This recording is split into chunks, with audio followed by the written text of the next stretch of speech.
I've set the recording. So Okay. over to you, Francis. Okay. I hope more join us today. I have a cutoff at 10. If this class goes below 10, I'm going to have to stop doing this. So I hope that doesn't happen because I enjoy this series, but we're now sitting, including BL and I, at 8. So hopefully that will change. 9. 9 just came. Yeah. Oh, I'm sure today it will go over 10, but I'm just saying we're kind of hovering on that limit there.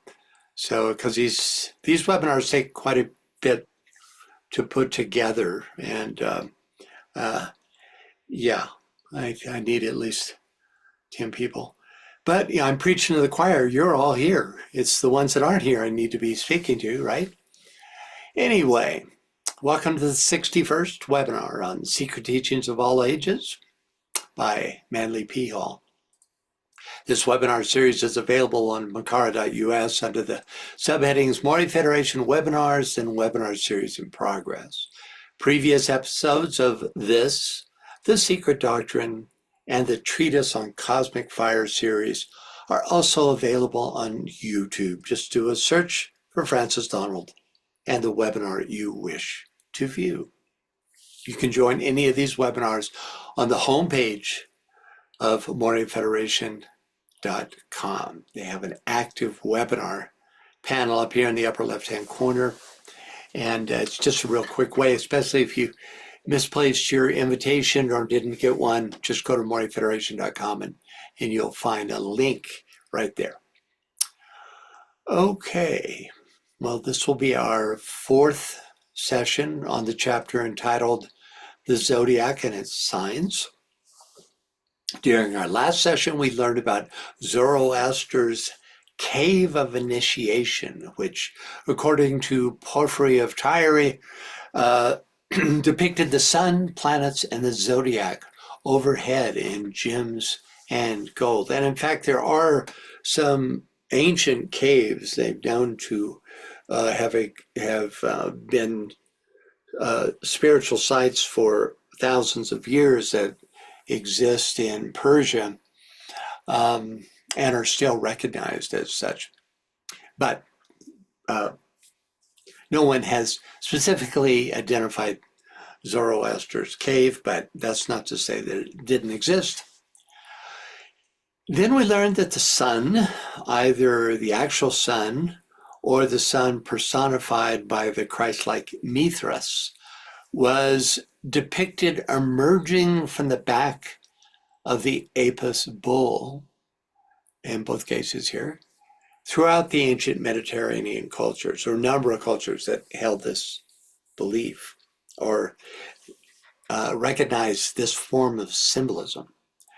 The celestial bull was said to, quote unquote, break the egg of the year with its horns, meaning that every year Taurus initiated the astrological new year with the promise of a fecund spring.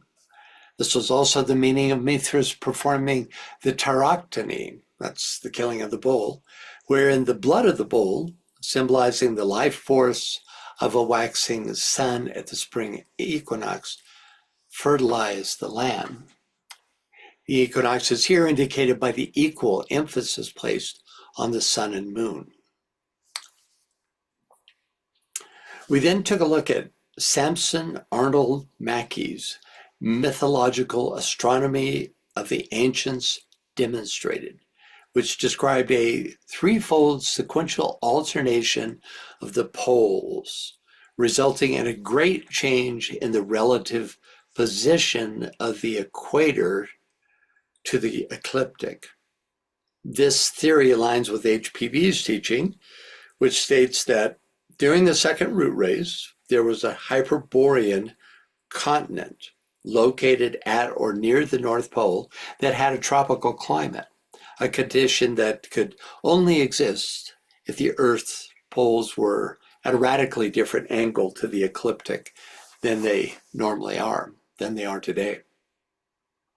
According to Mackey, both the three hawks, showed here, atop Cleopatra's needle, and the serpent coiled around the egg represent this threefold descent and ascent of the Earth's polar axis.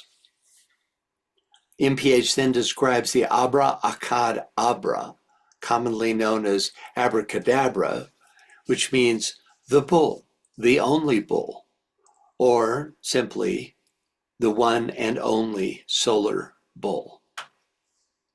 Of course, that's very specific to the Taurian age. Here's what a repetition of Abra Akkad Abra, omitting a letter at each stage until one letter is left, looks like, as shown in the little amulet at left. But as I mentioned during our last session, it seems to me that the true order, or at least an important alternative, would be to begin with A and descend into diversity. Then, at least in one possible interpretation, we have A representing unmanifested absolute Godhead, or at least the first logos. AB representing the first causal duality, spirit, matter in the abstract. Then ABR representing our sun in the Taurian age, the solar bull, particularly known as such during that age. Then we begin the word, with the next A, we begin the word Akkad, which represents the threefold solar logos in incarnation, the cyclical manifestation of Abir, which is the solar bull. The last four stages represent the further descent into matter of Abra Akkad, the one and only solar bull, mirror the first four, suggesting the as above, so below paradigm. We then hypothesize that abracadabra could be used to represent the threefold descent and ascent of the poles, as described by Mackey, who is actually quoting Herodotus.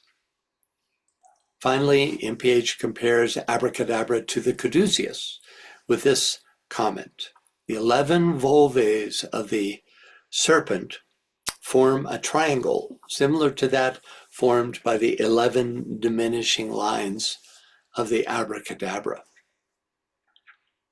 which we see here. We next learned that, quote, nearly every religion of the world shows traces of astrological influence. MPH then supports the statement with examples from the Old Testament and the mythologies of Greece and Rome. MPH then puts forward the idea that the original 22 letters of the Hebrew alphabet were derived from groups of stars, an idea put forth in both the Sefer Yetzirah, which discusses the creation of the universe by means of Hebrew letters, and also this idea is forwarded in Robert Graves' book, The White Goddess.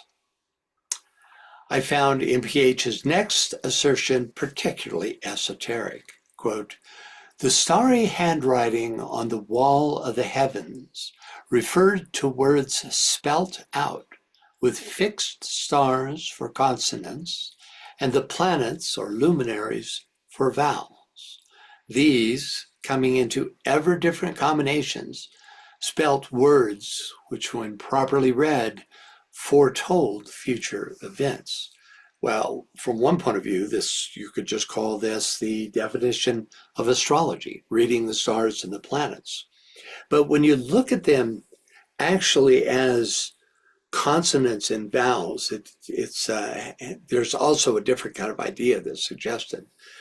This supports the idea that an esoteric word structure is created through its consonants, the stars, with variations in emphasis provided by the vowels or the planets.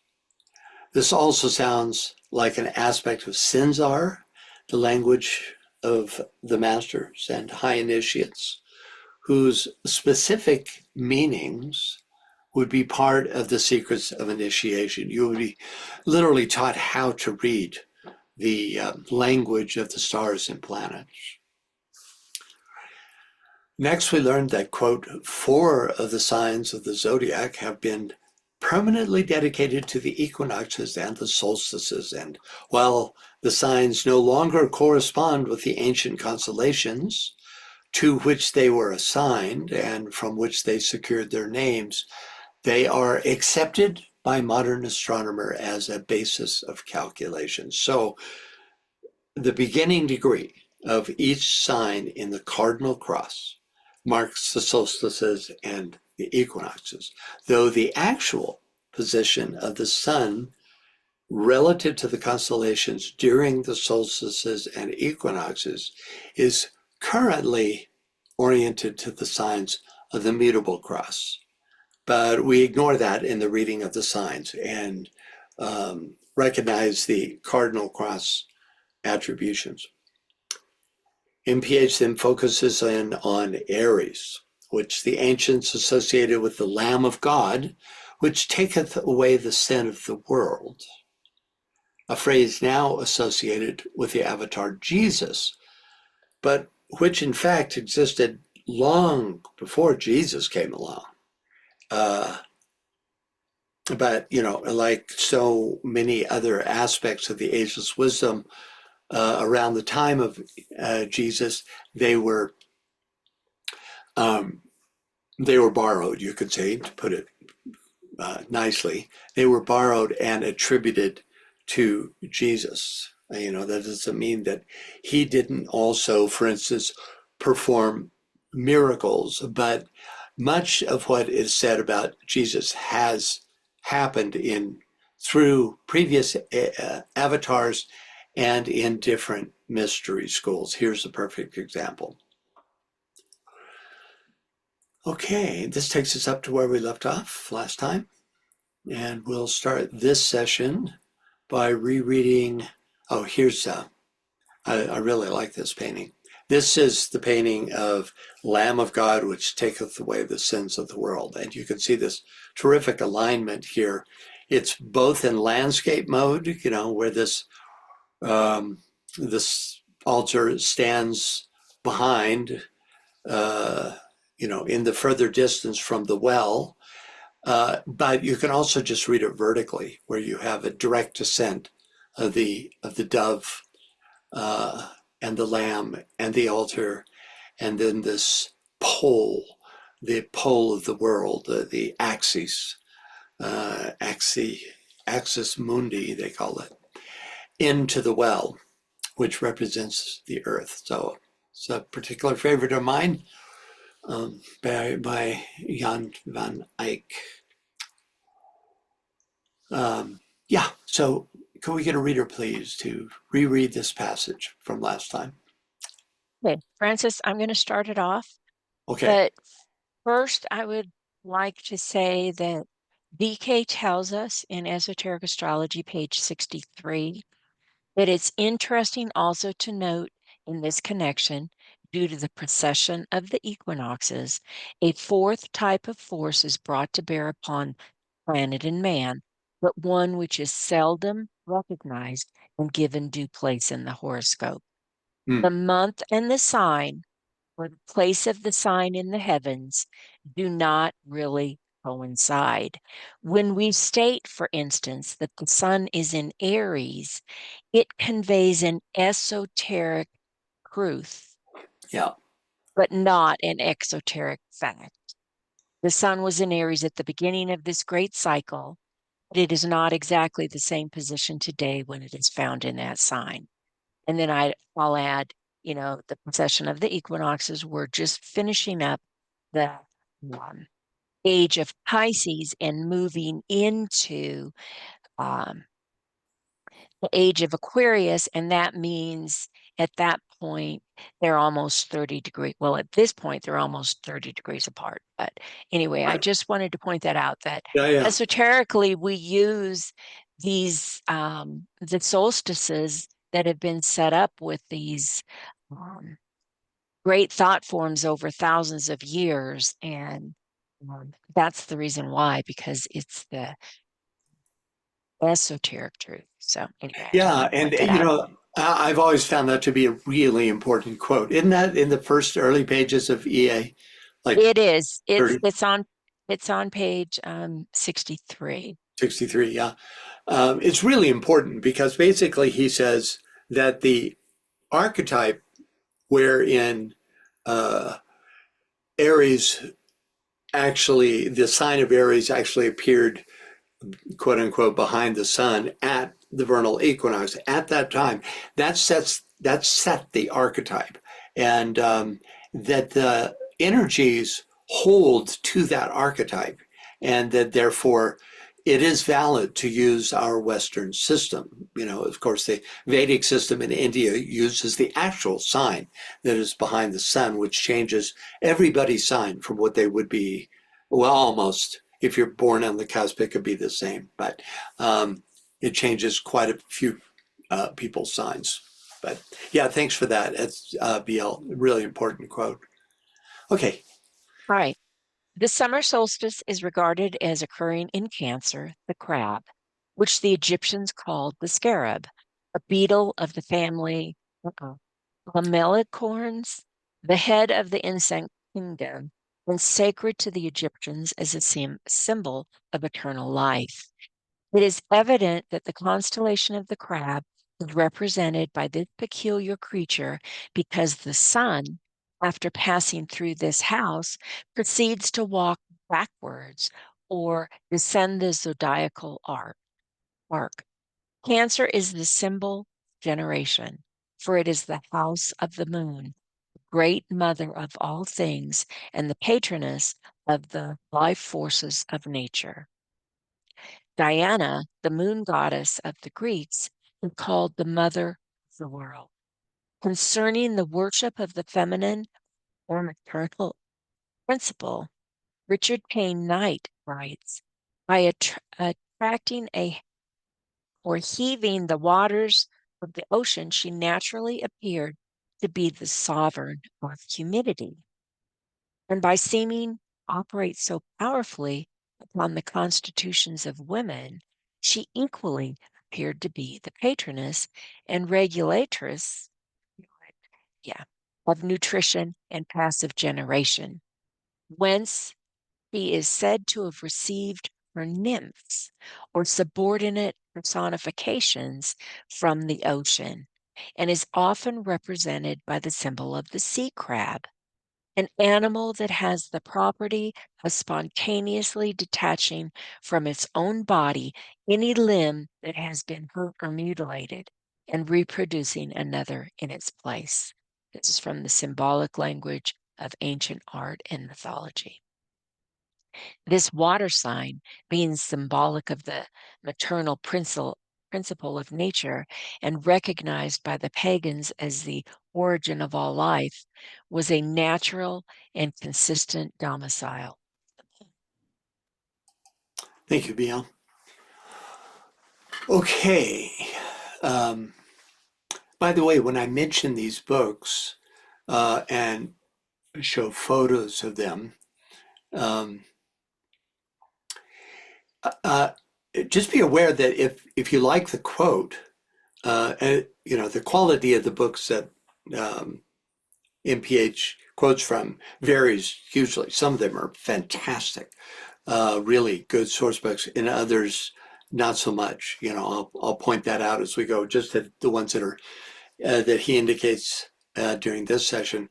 But if you're ever interested, just about all of them are available online in a PDF version. Just do a search for the title of the book and put PDF after it, and it'll take you to, for instance, there's a great site called Internet Archives, and you can download the book and you have it, and then you can do word searches, etc.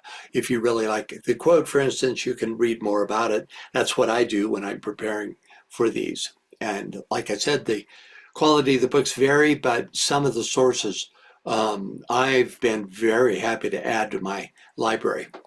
Okay, anyway, so first up, by the way, uh, what makes these webinars interesting? Participation. So anybody have any thoughts or questions? Please jump in because dialogue is always more interesting than monologue.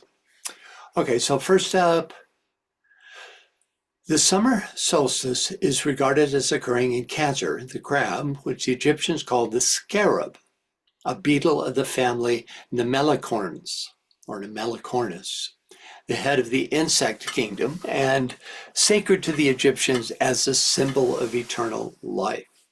It is evident that the constellation of the crab is represented by this peculiar creature because the sun, after passing through this house, proceeds to walk backwards or descend the zodiacal arc. So we talked about this last time, but it bears repeating. As you can see, the sculptures of the scarab were actually realistic renditions of the genus Scarabaeus, saker, Scarabaeus saker, or dung beetle, which was known for rolling dung into balls and laying eggs inside it. This symbolizes the cycle of life, death, and rebirth, a metaphor for spiritual transformation and renewal. Ancient Egyptians believed that Ra, in the form of a scarab, rolled the sun across the sky, thus symbolizing creation and the daily renewal of life. And let's see, also in this, it says,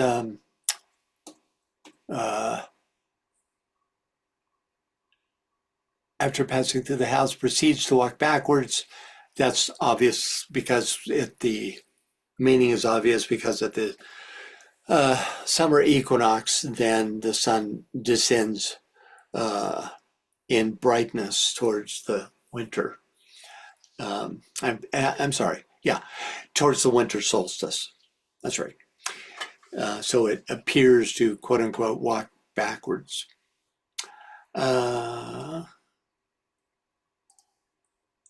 So next, Cancer is the symbol of generation, for it is the house of the moon, the great mother of all things, and the patroness of the life force of nature. Diana, the moon goddess of the Greeks, is called the mother of the world. DK says, the moon is the ruler of Cancer. Here you have the idea of form being the custodian of a living spiritual essence, of the home, whether the home is the fourth or lowest aspect of the personality or the fourth kingdom in nature, but all ruled by the fourth ray of harmony through conflict, a harmony to be wrought out within the form on earth. So it is the most form-based of all the constellations, of all the signs. In the labors of Hercules, DK separates Artemis, which is the moon goddess, from Diana, associating the former with the moon and describing the latter as a solar being, calling her huntress of the heavens, who represents a transition in the nature of the form aspect as the disciple moves from Cancer to Virgo. Normally, they're considered to be the same person, Diana and Artemis. But here you have this very interesting and I think important distinction. Might I see a hand? Yes, Scott, go ahead. If you go back one slide, Sure. I'll make that 2 slides. Here we go. The huntress is in the sky.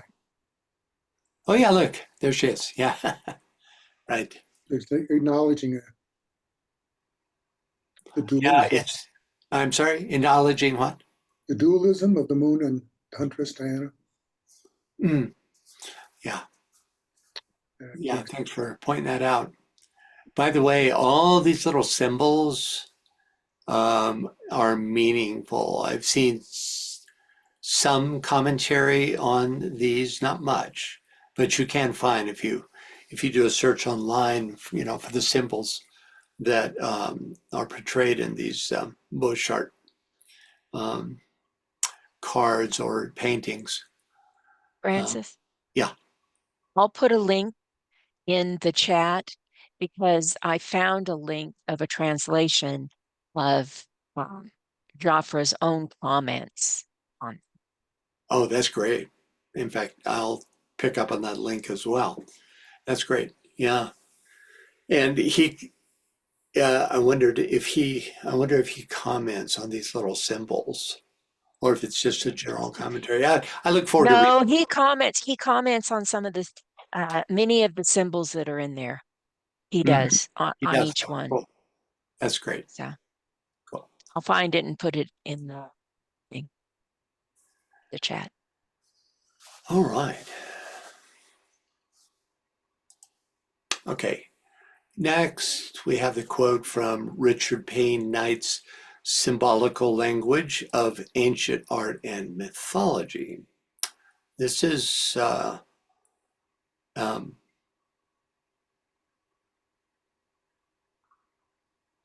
this has some good quotes in it. I read through some of the other stuff here, and it's an interesting perspective. Let's see. The quote is, concerning the worship of the feminine or material principle, Knight writes, by attracting or heaving the waters of the ocean, she naturally appears to be the sovereign of humidity, and by seeming to operate so powerfully upon the constitution of women, she equally appeared to be the patroness and regulatress of nutrition and passive generation.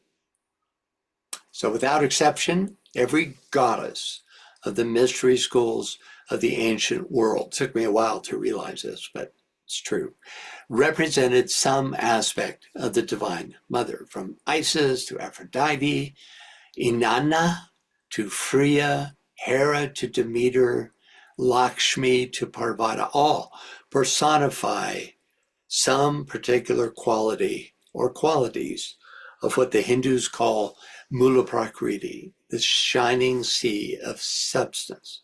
Hence, MPH's reference to ocean and humidity. Next, whence she is said to have received her nymphs or subordinate personifications from the ocean, and is often represented by the symbol of the sea crab, an animal that has the property of spontaneously detaching from its own body any limb that has been hurt or mutilated and reproducing another in its place. And just the orientation towards form is quite obvious.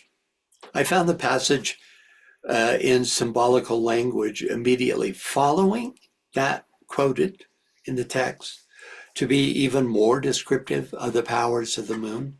Could we get a reader for this, please? Scott, can you read that for us, please?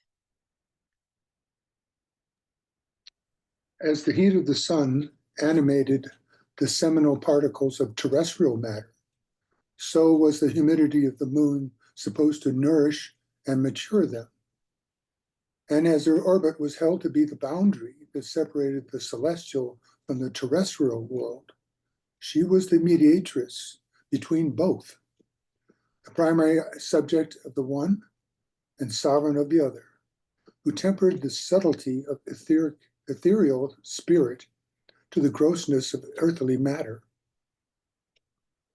or mater, I think that's a misspelling, so as to make them harmonize and unite.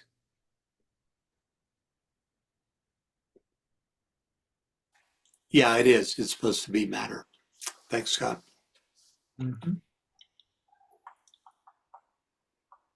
Okay, finally, in this passage, this water sign, being symbolic of the maternal principle of nature and recognized by the pagans as the origin of all life, was a natural and consistent domicile of the moon.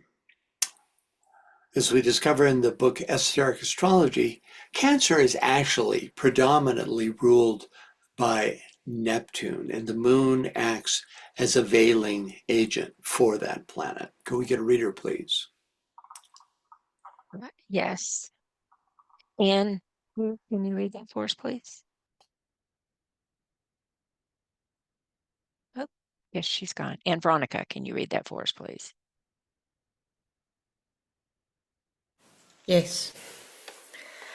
Like Leo, which is ruled in all its three expressions, orthodox, esoteric, and hierarchical, by the sun, Cancer is the only other sign which is ruled by only one planet, though in orthodox astrology the moon is substituted for Neptune, because it is the form nature which is dominant in the longer stage of human unfoldment, just as, esoterically, it is the feeling, sensitive nature which dominates the average man. It is with this stable tendency that the disciple has to wrestle. In the mass mind, of which Cancer is the truest expression, it is fortunate that Neptune is veiled by the moon, and that the form fails to register or step down many of the impacts to which the true man is sensitive. Average humanity is not yet fully equipped to bear the full range of these impacts, to handle them constructively, or to transmute them and interpret them accurately. Thanks, and Veronica. Any questions about this quote? Fascinating. The moon here, veiling serves a lot of different purposes. And here we learned that it can act as a protective agency, so that the direct influence and impact of Neptune can be, you could say, stepped down or veiled, because the average humanity is not yet equipped to bear those impacts. All right. Could we get a reader, please? Martha, can you read that for us, please? Yes. The autumnal equinox apparently occurs in the constellation of Libra, the balances. The scales tipped and the solar globe began its pilgrimage toward the house of winter.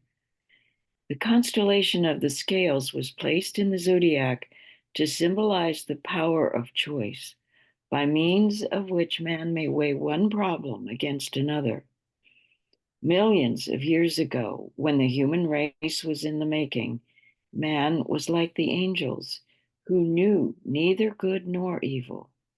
He fell into the state of the knowledge of good and evil when the gods gave him the seed for the mental nature. From man's mental reactions to his environments, he distills the product of experience, which then aids him to regain his lost position, plus an individualized intelligence. Paracelsus said, quote, "The body comes from the elements, the soul from the stars, and the spirit from God. All that the intellect can conceive of comes from the stars, that is, the spirit of the stars, rather than the material constellations," unquote. The constellation of Capricorn, in which the winter solstice theoretically takes place, was called the House of Death. For in winter, all life in the northern hemisphere is at its lowest ebb. Capricorn is a composite creature with the head and upper body of a goat and the tail of a fish. In this constellation, the sun is least powerful in the northern hemisphere, and after passing through this constellation, it immediately begins to increase. Thank you, Martha. Okay. First, The autumnal equinox apparently occurs in the constellation of Libra, the balances. The scales tipped and the solar globe began its pilgrimage towards the house of winter. The constellation of the scales was placed in the zodiac to symbolize the power of choice, by means of which man may weigh one problem against another. So the esoteric version of this, ultimately the power of choice associated with Libra has to do with whether the pilgrim continues to move clockwise through the signs to further develop his or her personality, or alternately, and at the right time, has reached that point of balance between soul and personality influence that allows him or her to reverse one's direction on the wheel of life and begin to move counterclockwise through the signs, thereby, well, bringing in all the influences, for instance, of the esoteric rulers and traveling through progressively through the decanates, all with the idea of strengthening the presence of the soul in one's life. Next, millions of years ago, when the human race was in the making, man was like the angels, who knew neither good nor evil. He fell into the state of the knowledge of good and evil when the gods gave him the seed for the mental nature. The gods, quote unquote, being the Manasaputra or solar angels, who chose to overshadow animal man, thus ushering him into the fourth kingdom of nature. This incipient mental nature is represented by Mercury, the exoteric ruler of Virgo. DK offers an interesting paragraph contrasting the Deva and human kingdoms. Could we get a reader, please?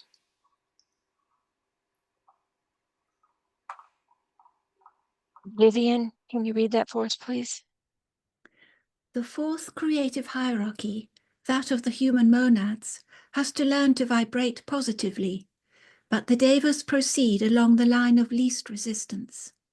They remain negative, taking the line of acquiescence, of falling in with the law. Only the human monads, and only in the three worlds, follow the positive line. And by resistance, struggle, battle, and strife learn the lesson of divine acquiescence. Yet, owing to the increase of friction, through that very struggle, they progress with a relatively greater rapidity than the devas. They have need to do this, for they have lost ground to make up. Provocative, as usual. It brings up more questions than it answers. How did we lose ground? For instance. Okay, next. From man's mental reactions to his environments, he distills the product of experience, which then aids him to regain his lost position, plus an individualized intelligence. Paracelsus said, the body comes from the elements, the soul from the stars, and the spirit from God. All that the intellect can conceive of comes from the stars, that is, the spirits of the stars, rather than the material constellations. Theosophically, the fires of mind are given at individualization. It is the ability to mentally reflect that distinguishes human beings from the animal kingdom from which humans came, at least in terms of their bodily nature. The Paracelsus quote comes from Astronomia Magna, published in 1538, which laid the foundation for later developments in alchemy and medicine. In it, Paracelsus introduces the concept of Iliaster a primordial substance from which all elements and matter originates, known in Hinduism as Mula Prakriti, and in Theosophy as the shining sea of homogeneous substance. Next, the constellation of Capricorn, in which the winter solstice theoretically takes place, was called the House of Death. For in winter, all life in the northern hemisphere is at its lowest ebb. Capricorn is a composite creature with the head and upper body of a goat and the tail of a fish. In this constellation, the sun is least powerful in the northern hemisphere, and after passing through this constellation, it immediately begins to increase. So let's start with this passage from esoteric astrology on Capricorn. Can we get a reader? Yes. Ariane, can you read that for us, please?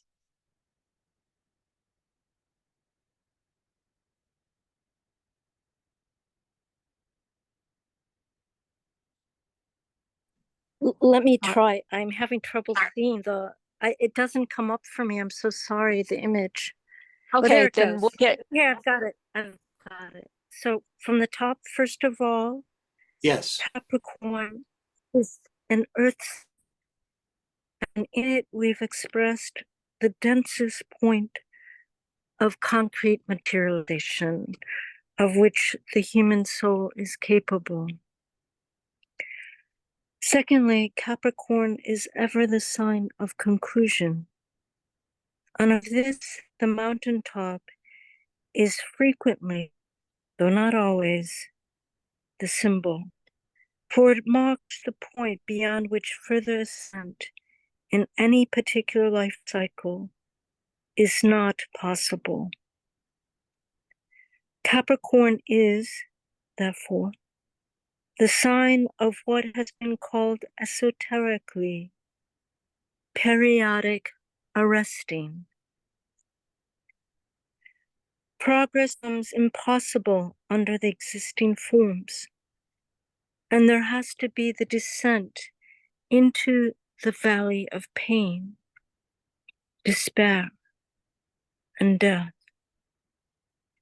before a fresh attempt to scale the heights takes place.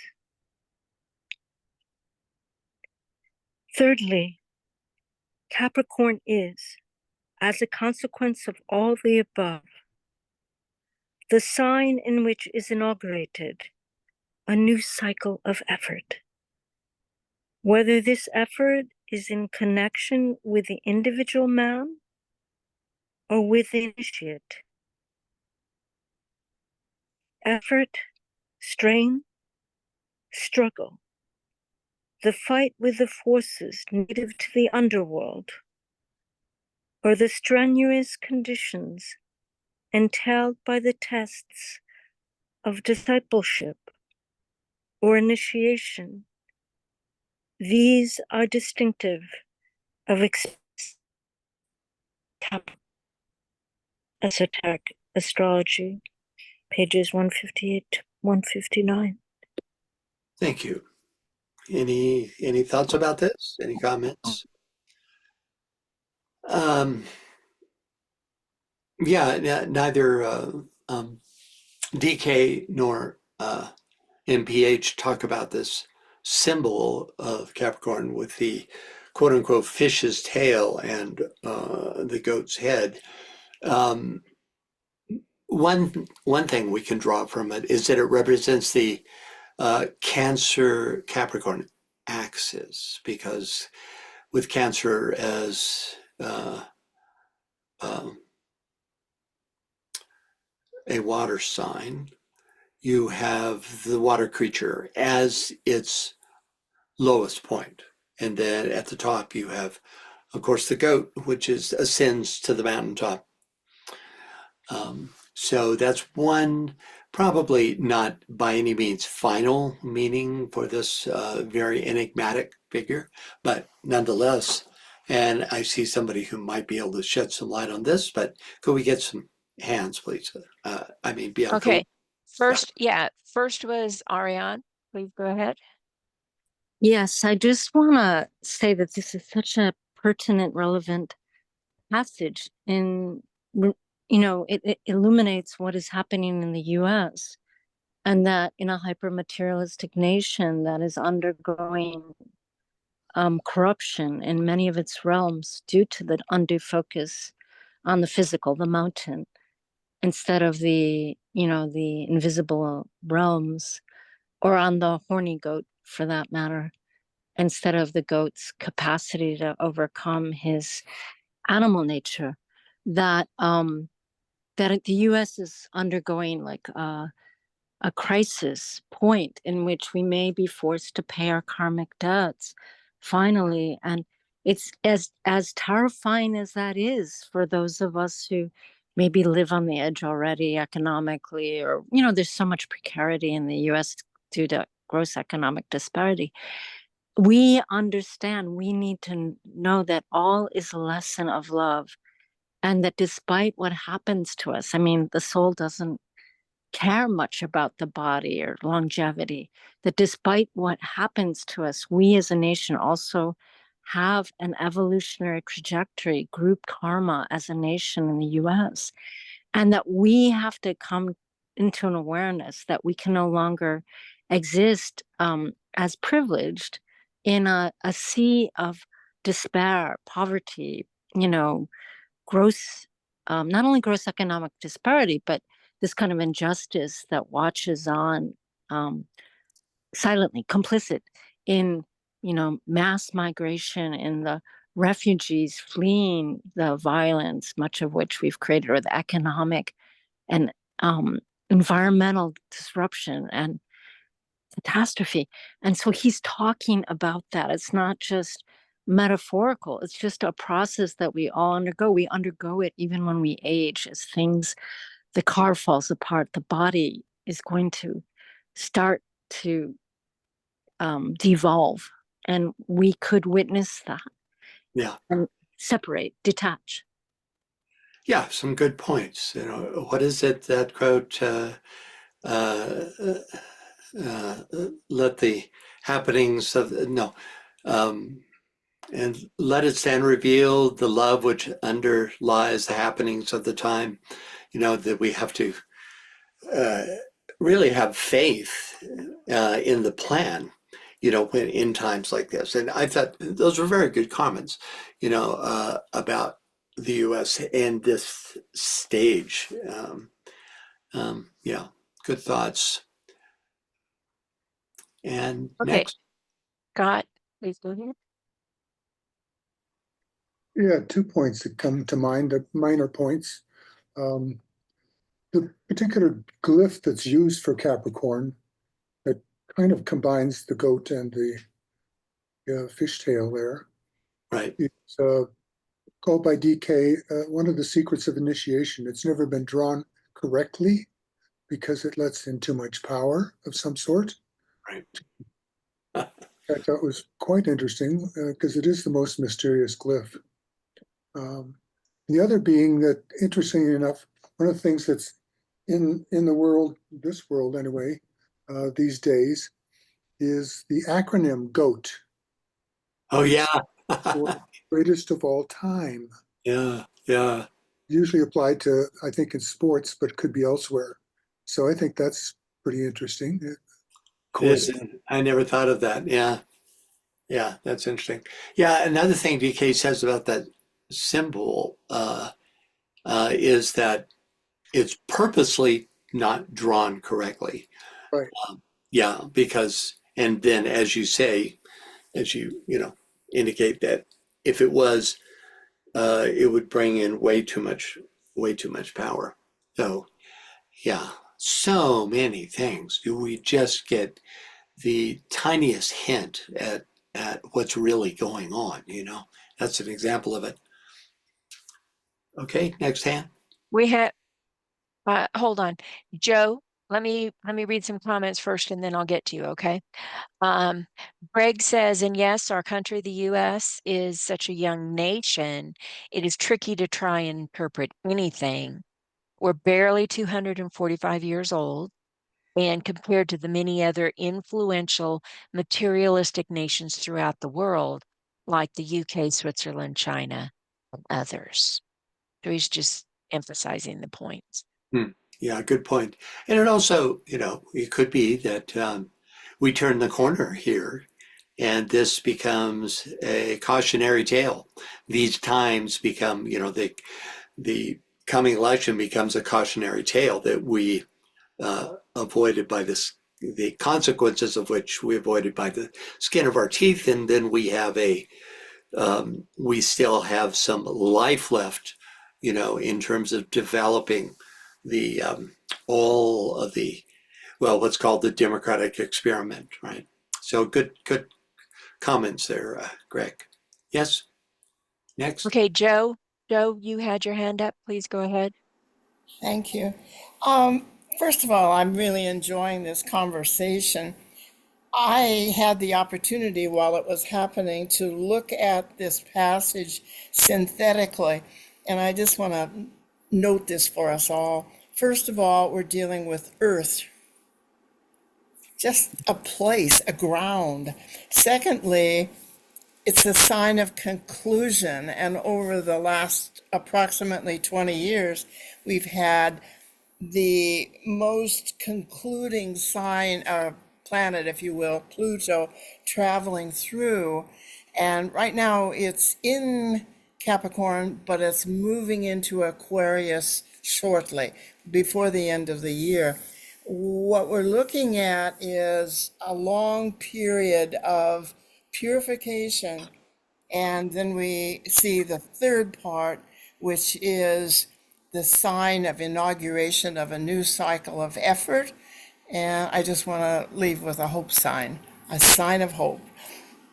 Yeah, and that, Pluto, especially traveling through that last degree of Capricorn, which is, what do they call that degree? One of you astrologers will know. It's a common name for that last degree that really emphasizes the, you could say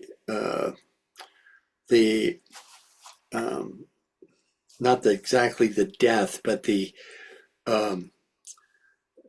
calcification of the old. Like, for instance, Pluto in the last degree of Capricorn, which we've experienced a lot of over the last year and a half, has really excavated, and as Joe says, Capricorn being the earth sign, really excavated and brought to the surface that which needs to be transformed, especially like top-down power systems that are no longer functioning in a way that is useful and that need to be reformed.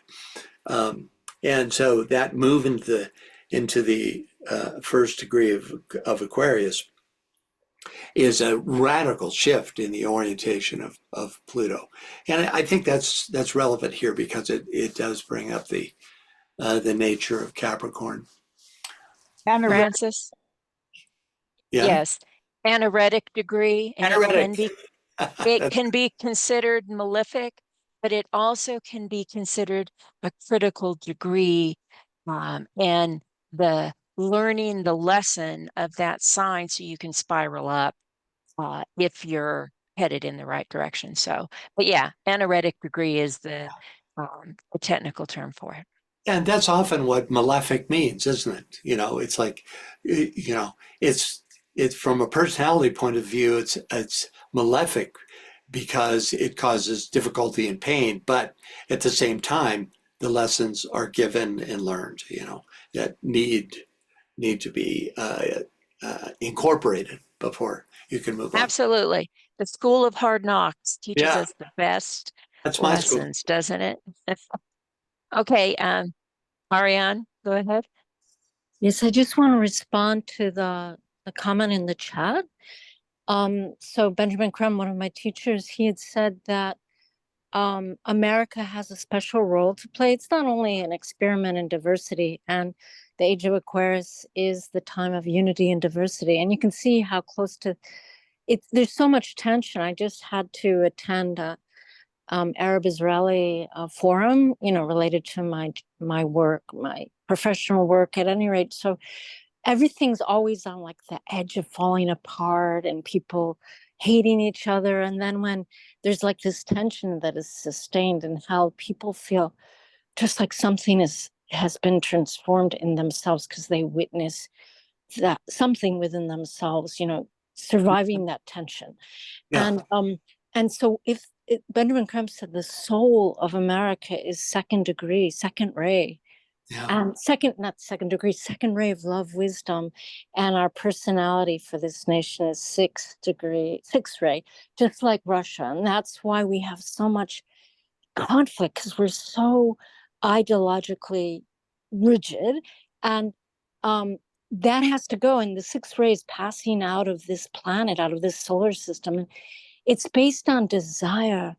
And we can see how this is so wrapped up in, the Bhagavad Gita talks about it, how frustrated desire leads to anger, and how if we want to catapult our spiritual development, that we choose to observe and sacrifice our desires when we can, when appropriate, or we watch them, witnessing our reactions. Maybe we don't change anything. And that is the door open and out. And Americans' privilege, as it gets shorn away, we will see that that from the soul, when the soul matures and America really takes the stage, if his predictions come true, if we manage to go through this period of the desert, and I don't know how long, it's certainly beyond my lifetime, I'm sure, this dry period or this time of fire and conflict, that if we get through that time, then we can see that there would be a new psychological and spiritual maturity. And we, the people in this room, could actually model that by understanding how we could be different in the moment and live up to that in this time, as we might strive to be a midwife between these ages in a small way, the age of Pisces, the age of idealism, but also fundamentalism, of the pursuit of likes and dislikes, the maturation of the emotional realm as we understand ourselves as unique individuals, not a herd. But then as we move into this other realm, like where we're part of groups, but we retain our uniqueness, our individuality, and our consciousness, then we could think, how could I contribute? And I think Francis and BL, you do that here beautifully. I'm sure, Francis, you spend a lot of time preparing for this. I can't even imagine. And so you're doing this incredible service for us all. And I thank you. Well, thank you. And thank you for your comments. Quite astute. We might add to the American scene the fact that there's a number of Atlanteans that are incarnating at this time. A part of America was part of Atlantis, and that has drawn into incarnation some. And we know the Atlanteans were emotionally polarized, as is most of the planet at this time, most of humanity, the planet. The fact that America has a sixth-ray personality would certainly attract that emotional polarity to incarnate. And I think we're seeing the effects of that. But great comments. Anyone else? Okay. Yes. Oh, sorry. Go ahead. Go ahead. Greg says it also might be interesting to look at it from the 1776 or the 1787 U.S. constitutional charts, because isn't it interesting to consider that transiting Pluto is likely very close to the U.S. Pluto chart in either of these cases? Yeah. Well, when did that come around? I think it was last year, wasn't it, that the U.S. had a Pluto return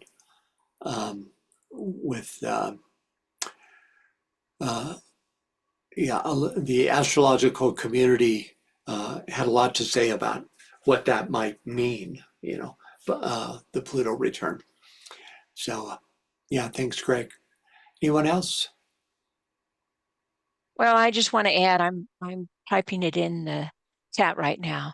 Uh, AAB's Destiny of Nations goes into a lot of what Ariane was just describing. For the US, it talks about the role of the US in great detail and the difference between the soul and the personality rays and how they're working out. But then also the roles of many, many nations are described and compared and contrasted in there. It's a fascinating little book if you haven't read it yet. Oh, it's a great book. Yeah. Yeah.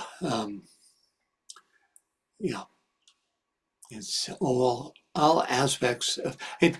DK is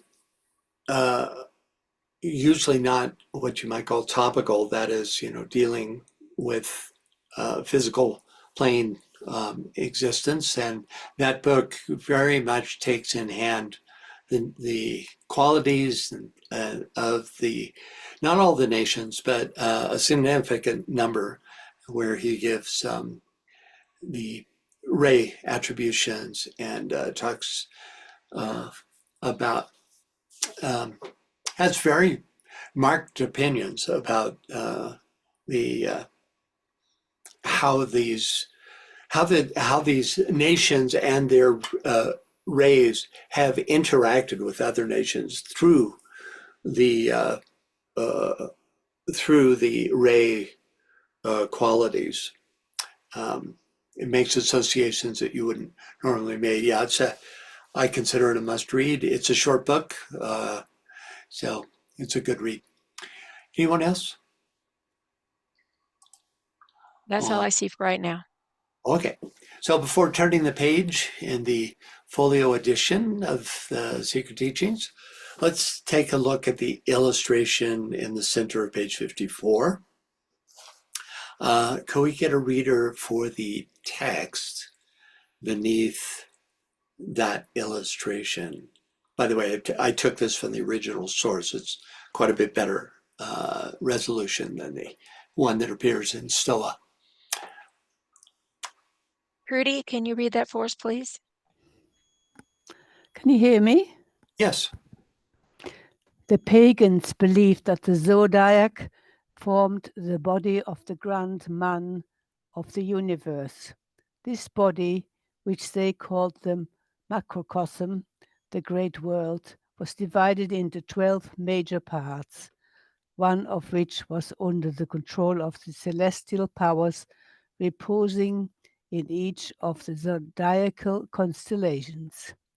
Believing that the entire universal system was epitomized in man's body, which they called the microcosm, the little world, they evolved that now familiar figure of the Kut-Ob man in the almanac by allotting a sign of the zodiac to each of 12 major parts of the human body.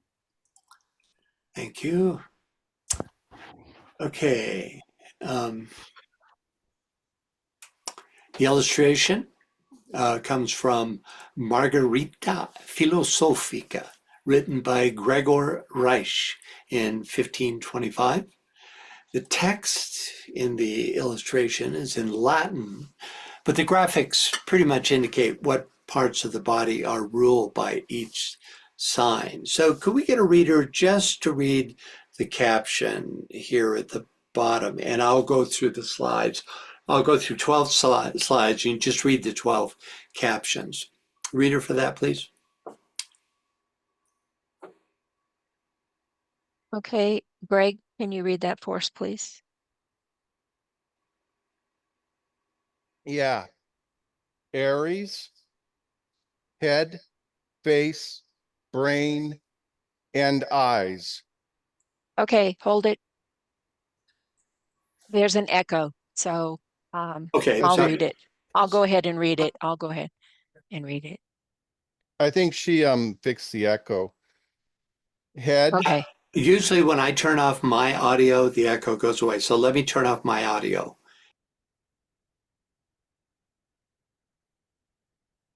Okay. Are you still getting the echo? No. Okay. Taurus, neck, throat, vocal cords, and thyroid. Gemini, arms, lungs, hands, and nervous system. Cancer, chest, stomach, breasts, and diaphragm. Leo, heart, upper back, and spine. Virgo, abdomen, intestines, and digestive system. Libra, lower back, kidneys, and bladder. Scorpio, genitals, reproductive organs, and colon. Sagittarius, hips, thighs, and liver. Capricorn, knees, bone, skin, and teeth. Aquarius, calves, ankles, and circulatory system. And Pisces, feet and lymphatic system. Thank you, Greg. Kind of a fun little chart. Quite old, quite old. What did I say? It was from the 1500s sometime. So, okay, so turning to page 55, could we get a reader?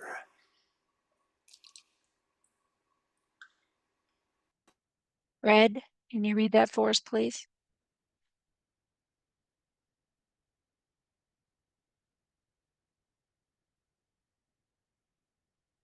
Fred?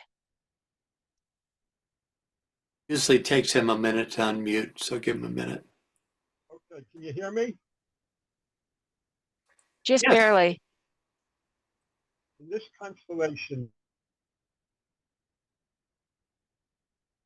and after passing through this Hey, Fred, you're gonna have to get closer to, you're gonna have to get closer to your mic. now You're cutting in and out.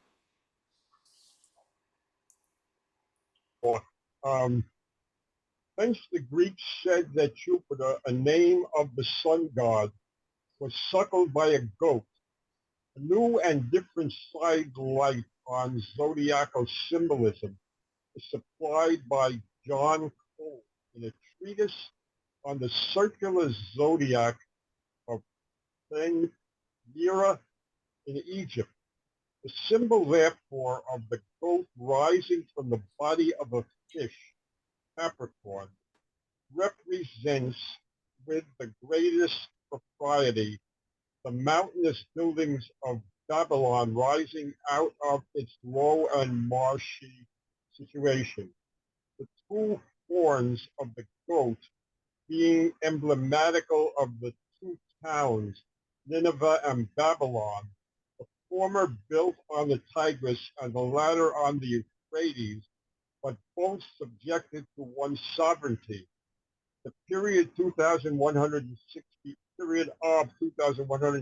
years required for the regression of the sun through one of the zodiacal constellations is often termed an age. According to this system, the age secured its name from the sign through which the sun passes year after year as it crosses the equator at the vernal equinox. From this arrangement are derived the terms the Taurian age, the Aryan age, the Piscean age, the Aquarian age. During these periods or ages, religious worship takes the form of the appropriate celestial sign, that which the sun is said to assume as a personality, in the same manner that a spirit assumes a body. These 12 signs are the jewels of his breastplate, and his light shines forth from them, one after the other. Thank you, Fred. You might check, this little down arrow next to your audio microphone. If you click on that, you get let's see, where is that? Oh yeah, at the very bottom, it says audio settings. And if you click on that, there's a choice of background noise suppression. I'm telling you all this because it sounds like you have the background noise suppression at a very high level because it's wanting to take you out. Like we lose a lot. So if you do have it on high, then you want to lower it. Put it on either low. That's what I put it on. You can try auto if you do have some background noise in the house. But that could be the reason for the poor audio coming from you. And that goes for all of you, It's, did you say something, Fred? I couldn't hear you. Okay. Sorry. I'll look and see. Okay, yeah, because you're cut, even when you're just now responding, you're cutting in and out a lot. And often that's because the system cuts the feed. It thinks your voice is background noise, I guess. Okay, so first, adding the last statement from the previous page for context, we have in this constellation, the sun is least powerful in the northern hemisphere, and after passing through this constellation, it immediately begins to increase. Hence, the Greeks said that Jupiter, a name of the sun god, was suckled by a goat. Hesiod's Theogony relates the story of the infant Zeus, later known as Jupiter in Roman mythology, being suckled by Amalthea, that's the name of the goat, who is depicted as either a goat or a nymph who nursed Zeus while he was hidden from his father Cronus. MPH here suggests that the waxing sun in Capricorn is the esoteric meaning behind Jupiter being suckled by the goat. Okay. Next. A new and different sidelight on zodiacal symbolism is supplied by John Cole in a treatise on the circular zodiac of Tintira in Egypt. So, quote, the symbol, therefore, of the goat rising from the body of the fish, Capricorn, represents with the greatest propriety the mountainous buildings of Babylon rising out of its low and marshy situation. The two horns of the goat being emblematical of the two towns, Nineveh and Babylon, the former built on the Tigris, the latter on the Euphrates, but both subjected to one sovereignty.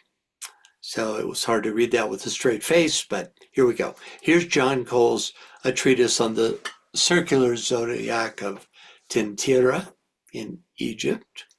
When unfolded, we discover that the illustration it left is a map of the zodiac of Dindara. It's a much more common name for Tintira, it's Dindara. Cole believed that the 12 zodiacal signs were conceived in ancient Babylon and that they reference either biblical stories or local Babylonian phenomena. For example, in his view, Aquarius represents, here's Tintira, represents the flow of the Tigris-Euphrates River into the Persian Gulf.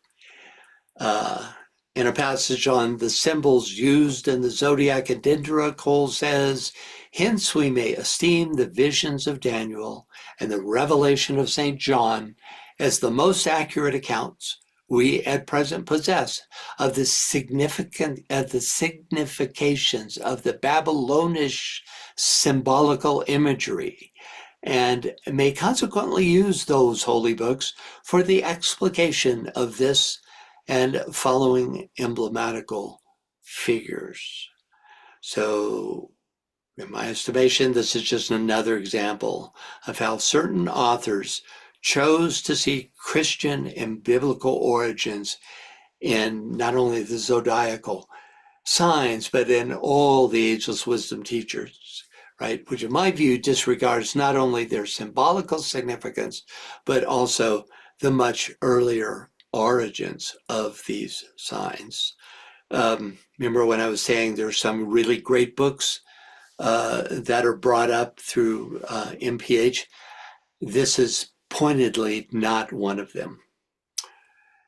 Okay. Next.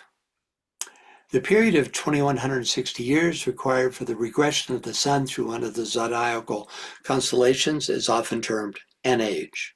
According to this system, the age secured its name from the sign through which the sun passes year after year as it crosses the equator at the vernal equinox. From this arrangement are derived the terms the Taurian age, the Arian age, the Piscean age, and the Aquarian age.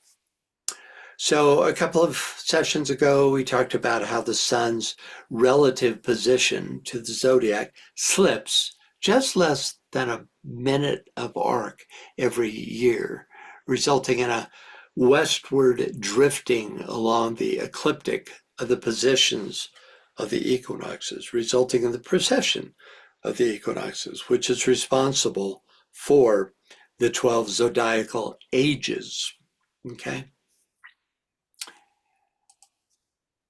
As seen here, these blue lines separate the ages.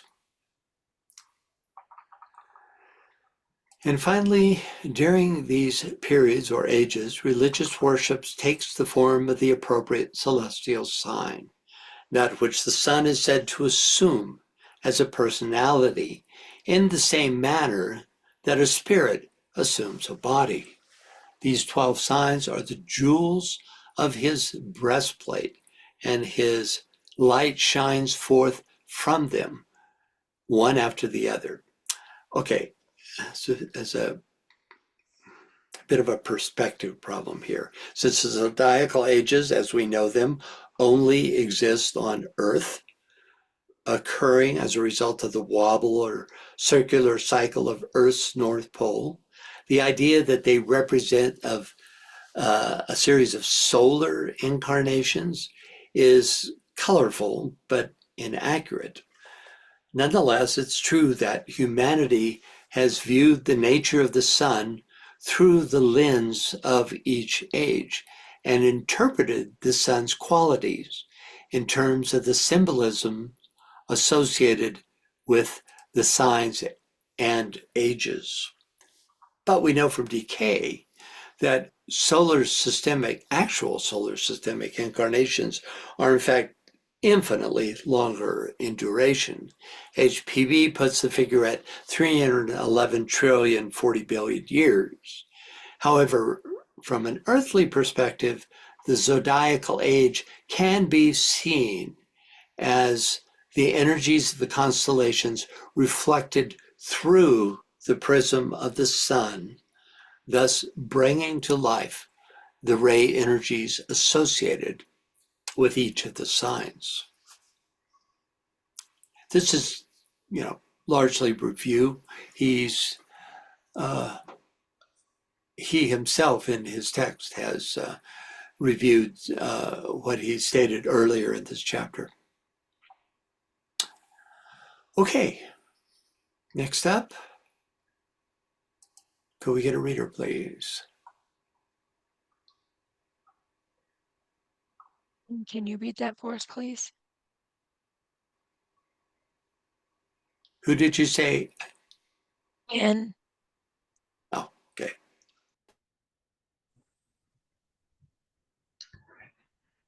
From a consideration of this system, it is readily understood why certain religious symbols were adopted during different ages in the Earth's history. For during the 2,160 years the sun was in the constellation of Taurus, it is said that the solar deity assumed the body of Apis, and the bull became sacred to Osiris. For details concerning the astrological ages as related to biblical symbolism, see The Message of the Stars by Max and Augusta Voss-Heindel. During the Aryan Age, the lamb was held sacred, and the priests were called shepherds. Sheep and goats were sacrificed upon the altars, and a scapegoat was appointed to bear the sins of Israel. During the age of Pisces, the fish was the symbol of divinity, and the sun god fed the multitude with 2 small fishes. The frontispiece of Inman's ancient faiths shows the goddess Isis with a fish on her head, and the Indian savior god Krishna, in one of his incarnations, was cast from the mouth of a fish.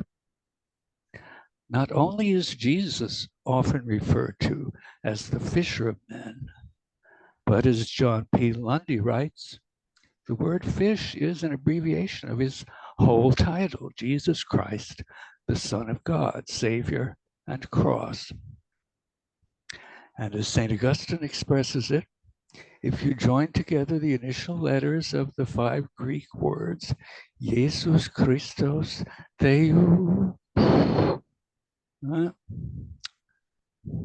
which mean Jesus Christ, Son of God, Savior, they will make Jesus fish, in which word Christ is mystically understood because he was able to live in the abyss of his mortality as in the depth of waters, that is, without sin.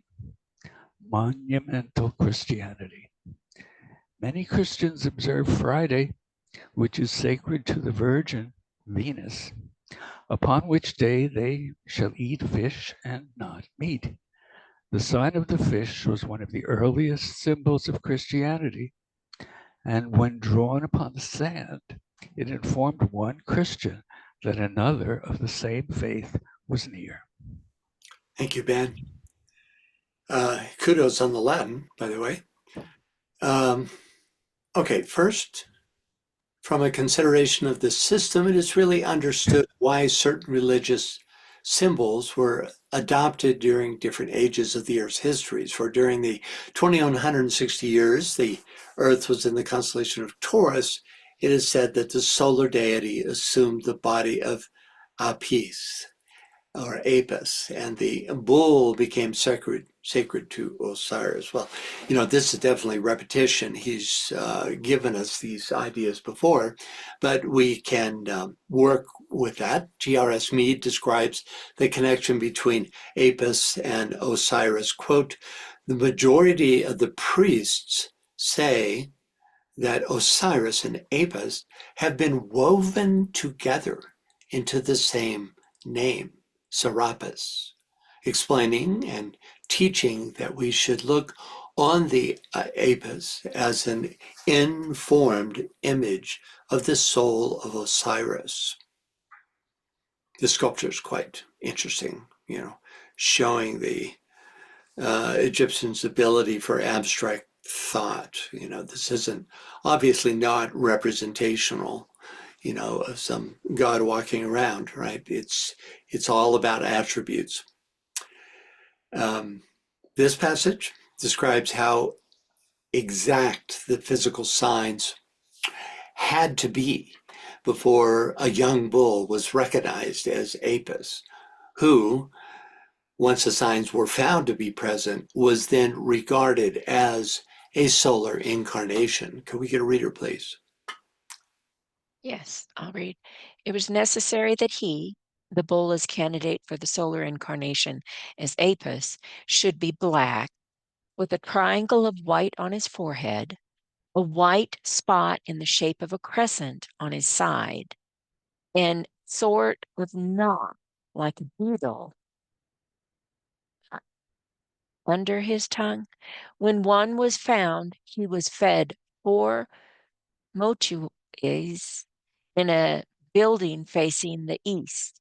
At the new moon, he was led to a splendid ship with great solemnity and conveyed to Heliopolis, where he was fed 40 days more by priests and women.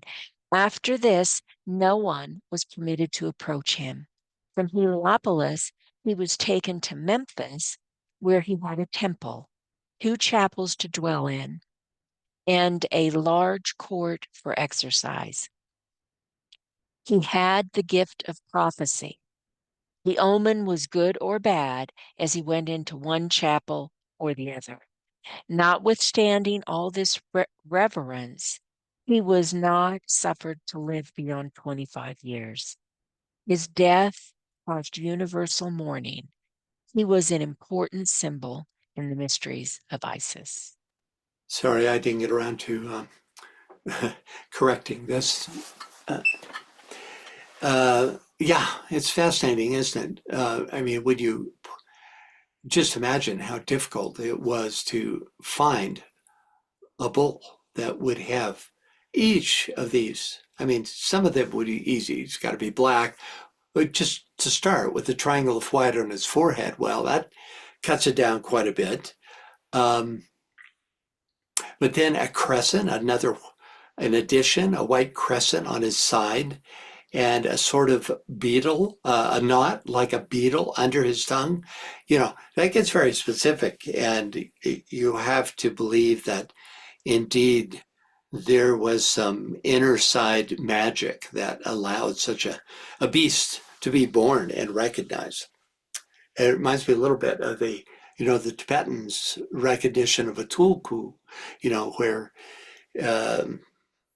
he's supposed to be born in such and such a place, and then they present him with all these items which he chooses if he is indeed the reincarnation of one of their higher priests or the Dalai Lama himself. Okay. Francis? Yeah. Sorry, we've got a comment here from Greg. He says, that's really powerful to know that MPH describes aspects of originations of certain Johans, such as Serapis Bay, for the 4th ray of harmony and conflict, and also its deep relationship to the divas in all the expressions. Thank you, Greg. We're going to have to hurry right along. Let's get Ariane's comment, and then we'll pull the plug. Yes, I don't know if people are aware, but in Yellowstone National Park in America, the Lakota tribe, they have this myth of the birth of a white buffalo calf, and one was sighted this past year. It's like 1 in a million's birth, and it's supposedly a sign and a prophecy of the return of the Christ, and it is already happened this year. It's so unusual. Yeah, a little white calf, and you can Google that and just see that. And this is such an extraordinary time to be alive. Seize the day. it is. Yeah, seize the day indeed, and go see the white calf. Thank you all. I really enjoyed this session. You want to announce some dates, BL? Yes, dates and time changes. You know how that is in the fall. Okay. The next TCF is going to be the 11th of October. Which is this coming Friday. At 7 p.m. GMT. The next Secret Doctrine is going to be 20 October at 7 p.m. GMT. Then there will be another TCF on the 25th of October at 7 p.m. GMT. And then, whoops, we move into November, and the next STOAA on the 3rd of November will be when America goes back to standard time. So we will revert to 8 p.m. GMT from then on for 4 or 5 months for all of these webinars. So I just wanted to make that point. Yeah, good point. So, if you come to any other than just the secret teachings, any than just this webinar, we'll be giving you heads up on the coming time change. But if not, then take note that the next secret teachings of all ages will be under standard time. And like I've said before, the best way to handle all these changes is just go to MauryFederation.com and check out the calendar, because that usually 99% of the time is correct, and you can use that link, right? So, okay. I also want to point out that the Europeans move to standard time, I think, a week or two before we do here in the States. So if you live in another country besides, besides North America, because Canada goes with us, you want to definitely check and make sure what 8 p.m. GMT will be for you when we change over on the 3rd. Okay, so Yeah, goodbye, everybody. Vivian or Anne Veronica, do you know that date of that change? I'm afraid I don't, Francis. I think it's at the end of October, but I'm never sure. I wait until nearer the time. Yeah, okay. Well, just have heads up on that, because that might also affect the, for instance, the last treatise on cosmic fire webinar. I don't know if it with the secret doctrine, but just have a heads up on those date changes, on those time changes. Okay. Thank you all Thank you, everybody. We'll see you next time. Bye-bye. Thank you.